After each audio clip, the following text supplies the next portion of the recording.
Bem, mais uma vez, agradeço pela oportunidade e gostaria só também de aproveitar, senadora, de cumprimentá-la pela, mais uma vez, excelência na presidência dessa audiência. Eu tive aqui realmente 2 vezes antes, essa é a terceira. Não sei se ganho música no Fantástico ou coisa parecida. Mas sempre assim, com muita propriedade, a gente acompanha os trabalhos de Vossa Excelência e agradecer também aos senadores pelo tratamento sempre cordial aqui dentro dessa casa. Algumas questões que foram colocadas, o problema do superencarceramento. Eu não creio que a aprovação do PL, ou da emenda, ou de ambos, resulte numa taxa de encarceramento maior. Não foi isso que aconteceu quando o Supremo mudou o precedente em 2016, passou a permitir a prisão em segunda instância. O que eu acho que o nosso sistema ganha agilidade, eficiência, diminui a impunidade. Aí, quem sabe, essa diminuição da impunidade tem o efeito salutar, que é realmente o que se espera, da diminuição de crimes. A melhor forma de diminuir os presos é diminuir os crimes, e para isso nós precisamos reduzir a impunidade. Se eventualmente, num primeiro momento, haver um aumento da taxa de encarceramento, acredito que a redução da impunidade vai gerar um efeito melhor no futuro. Eu sempre ouço isso, né, do problema do Brasil do superencarceramento. A taxa relativa de encarceramento do Brasil não é tão alta. Ela fica numa lista de 100 países, de um estudo que eu vi recentemente, fica em torno lá de 26, no 26º lugar.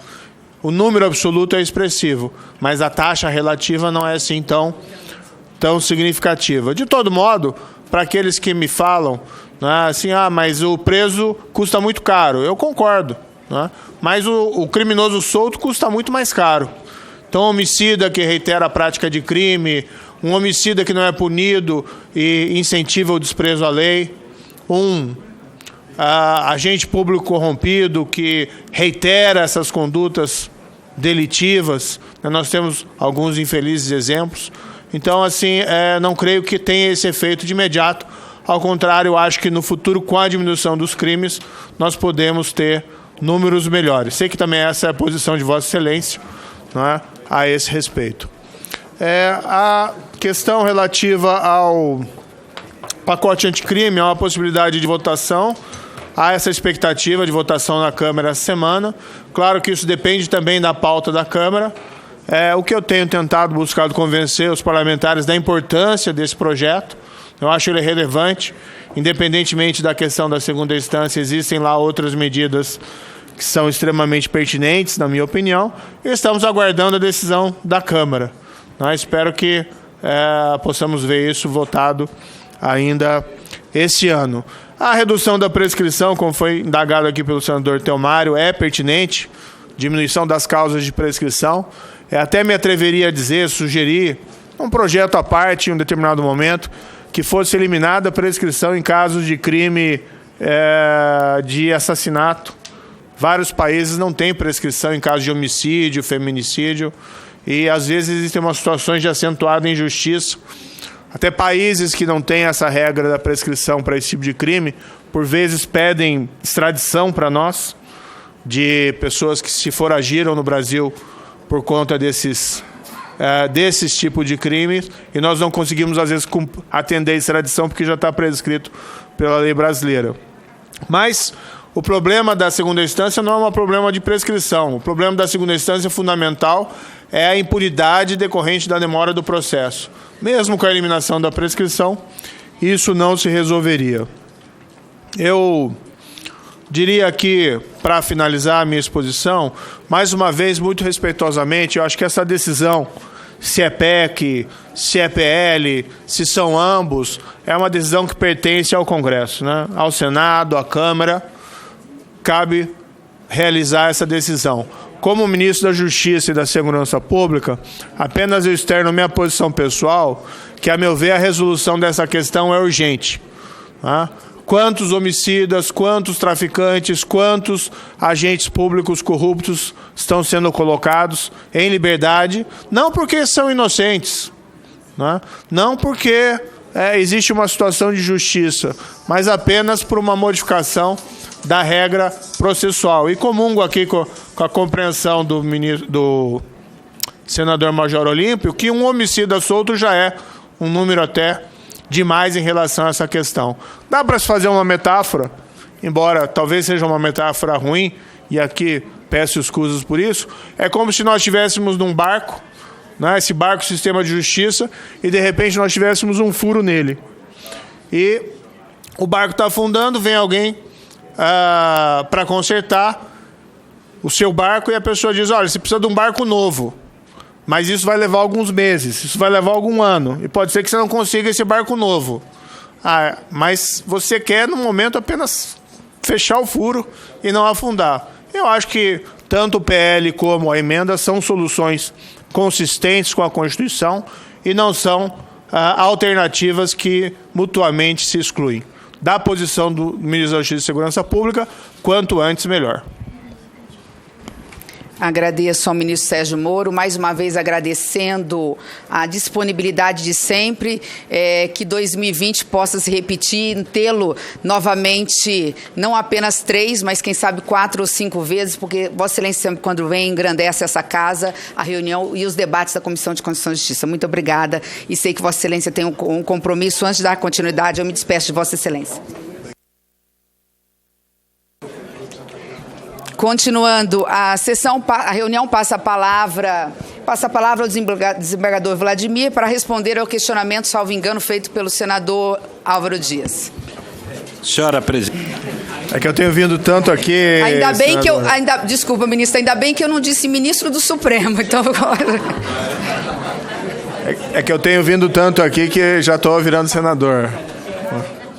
Mas eu queria, inicialmente, cumprimentar a senadora Simone Tebet, cumprimentar todos os senadores e senadoras presentes, senhoras e senhores, os meus colegas aqui de mesa, Vladimir Passos de Freitas, ministro Herman Benjamin, o defensor Rodrigo Batista, e dizer que eu estou sempre à disposição do Senado para tratar, debater e discutir todos esses temas específicos. Esse é um tema que vem sendo discutido há tempos, não é? Principalmente no Supremo Tribunal Federal. E, por outro lado, é um tema que, de certa maneira, se popularizou. Até estávamos falando há pouco que, mesmo parecendo ser uma questão complexa, praticamente todo mundo tem conhecimento desse tema. É algo impressionante, não é?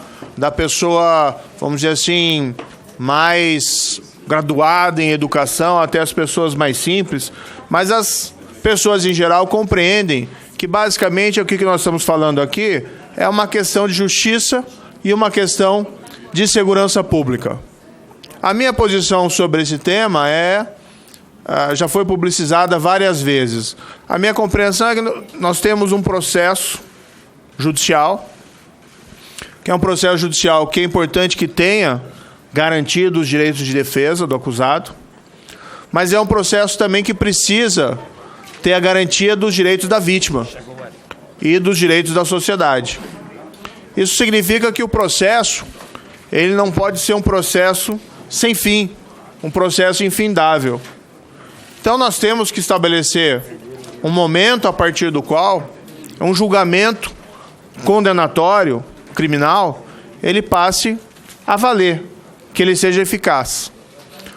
O sistema de exigir o trânsito em julgado, o julgamento do último recurso, infelizmente, na nossa prática jurídica e na nossa legislação, que tem essa imensa prodigalização de recursos, leva a processos que muitas vezes não terminam, senão em uma década, senão em 20 anos, ou que terminam eventualmente com uma declaração de prescrição.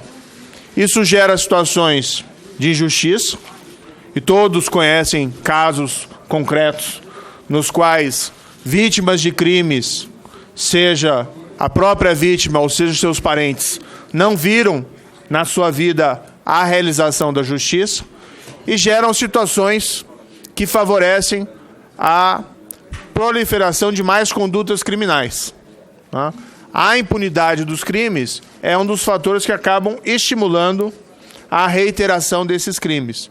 Nós chegamos, infelizmente, no ano de 2017, com recorde de assassinatos no Brasil, mais 60 mil assassinatos. Isso para ficar só nessa espécie de crime. E nós assistimos, por outro lado, uma ineficiência do nosso sistema em relação a crimes de homicídio, feminicídio e qualquer outros crimes.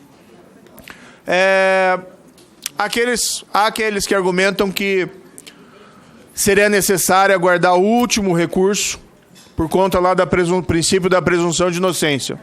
O princípio da presunção de inocência é um princípio cardeal dentro do processo penal. É uma conquista civilizatória. Mas, em geral, no mundo inteiro, ele é compreendido basicamente em duas vertentes. Primeiro, você só condena alguém criminalmente quando você tem prova categórica. Prova acima de qualquer dúvida razoável. Não tem nada a ver isso, essa perspectiva, com questão de recurso. E ninguém vai, em algum momento, pretender mudar esse aspecto da presunção de inocência. Ninguém vai defender que alguém possa ser condenado sem que hajam provas suficientes sobre a sua responsabilidade criminal. Esse é o núcleo essencial da presunção de inocência. Numa outra vertente, se diz lá, olha, antes de um julgamento, ninguém deve sofrer a sanção criminal, ninguém deve ser preso. E também isso é correto, a prisão deve ser excepcional antes do julgamento. Mas, após um julgamento, e pode ser já um julgamento de primeira instância, pode ser um julgamento de segunda instância, já há uma possibilidade de efetivação da condenação. Se nós formos examinar direito comparado, nós pegamos dois países que constituem berços históricos dos direitos humanos, dos direitos fundamentais, como Estados Unidos e França, como duas tradições jurídicas diferentes, e nós vemos lá que a prisão antes do julgamento é excepcional. A vertente probatória da presunção de inocência se aplica plenamente, mas em ambos os países a execução se dá após, como regra, a condenação em primeira instância, nem em segunda instância. Não se exige normalmente o trânsito do último recurso nesses países que são berço histórico da presunção de inocência. Então, na nossa compreensão, é absolutamente compatível com a presunção de inocência, com os padrões civilizatórios, com a necessidade de dar uma resposta institucional à prática de crimes, que uma condenação em segunda instância possa ser, de imediato, executada. Sem excluir a possibilidade de que, após uma condenação em segunda instância, havendo uma plausibilidade de um recurso a um tribunal superior, por exemplo, a Defensoria Pública às vezes propõe recursos que são providos nas instâncias superiores. Que numa circunstância excepcional, um tribunal superior, a partir de uma condenação em segunda instância, verifica lá que tem uma questão relacionada à liberdade de expressão, uma questão relacionada a uma aplicação inconstitucional da lei penal, possa conceder um efeito suspensivo excepcional para evitar a execução imediata daquela condenação em segunda instância. Como é o cenário no Supremo Tribunal Federal em relação a essa questão? Até 2009, prevalecia a jurisprudência no sentido de que era absolutamente compatível com a presunção de inocência a execução da condenação em segunda instância, inclusive por julgamento tomado pelo Supremo Tribunal Federal já durante a Constituição de 88. Em 2009, o Supremo mudou de posição e passou a entender por maioria que se havia necessidade de esperar a condenação em segunda instância. Era um caso de uma tentativa de homicídio. A vítima levou 4, 5 tiros do seu algoz. A pessoa foi acusada, condenada pelo Tribunal do Júri, condenada em segunda instância, foi presa. O Supremo Tribunal Federal, em 2009, proferiu o julgamento, colocando essa pessoa em liberdade, por entender que havia necessidade de se aguardar o trânsito em julgado. Breve parênteses. A consequência foi a liberdade e, posteriormente, a prescrição do caso, porque houve recurso aos tribunais superiores e o recurso não foi julgado antes do decurso do prazo prescricional.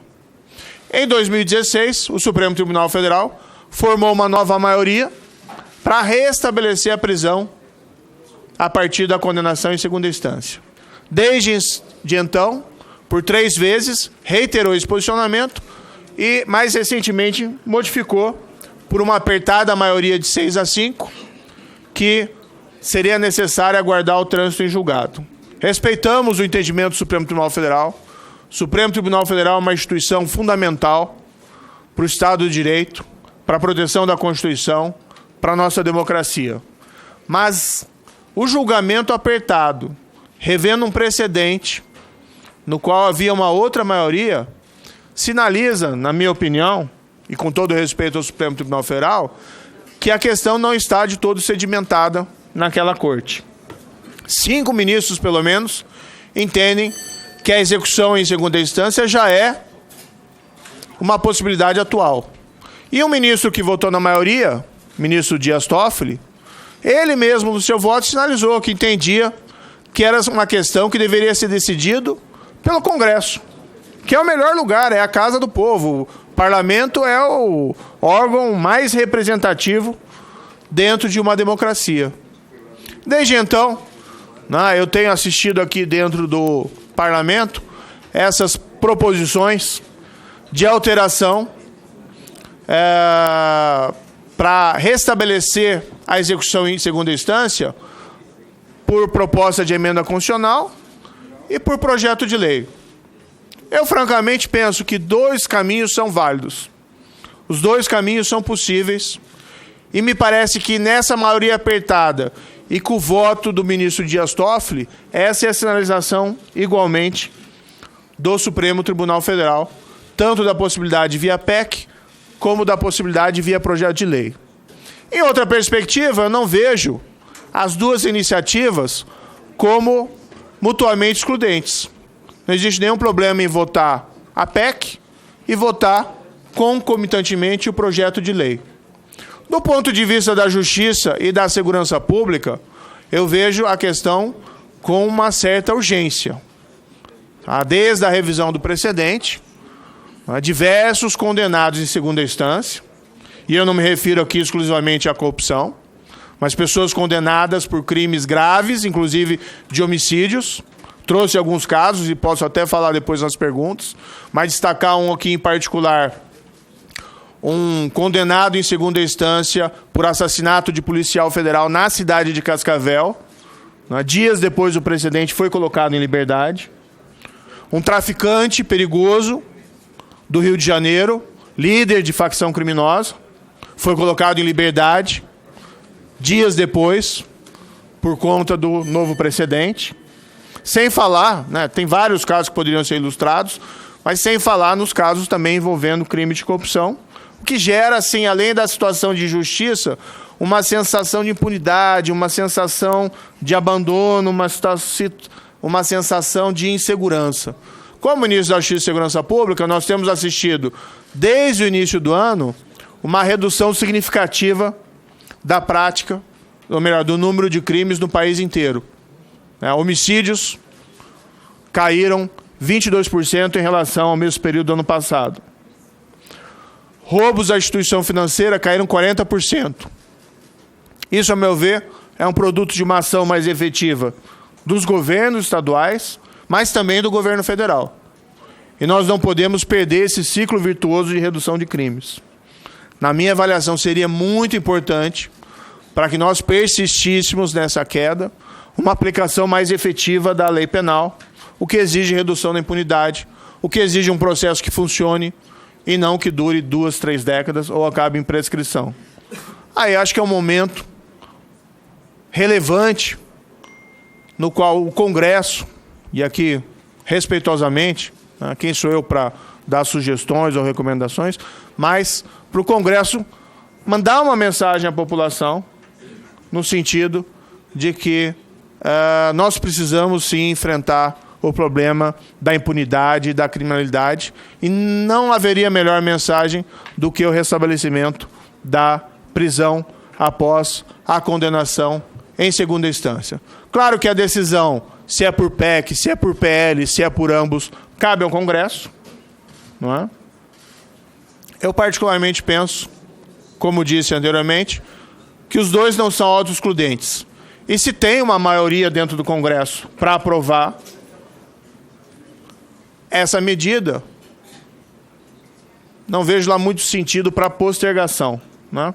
Na perspectiva da justiça e segurança pública, quanto antes melhor, porque se remedia um problema que gera impunidade, injustiça e acaba incentivando a reiteração criminosa.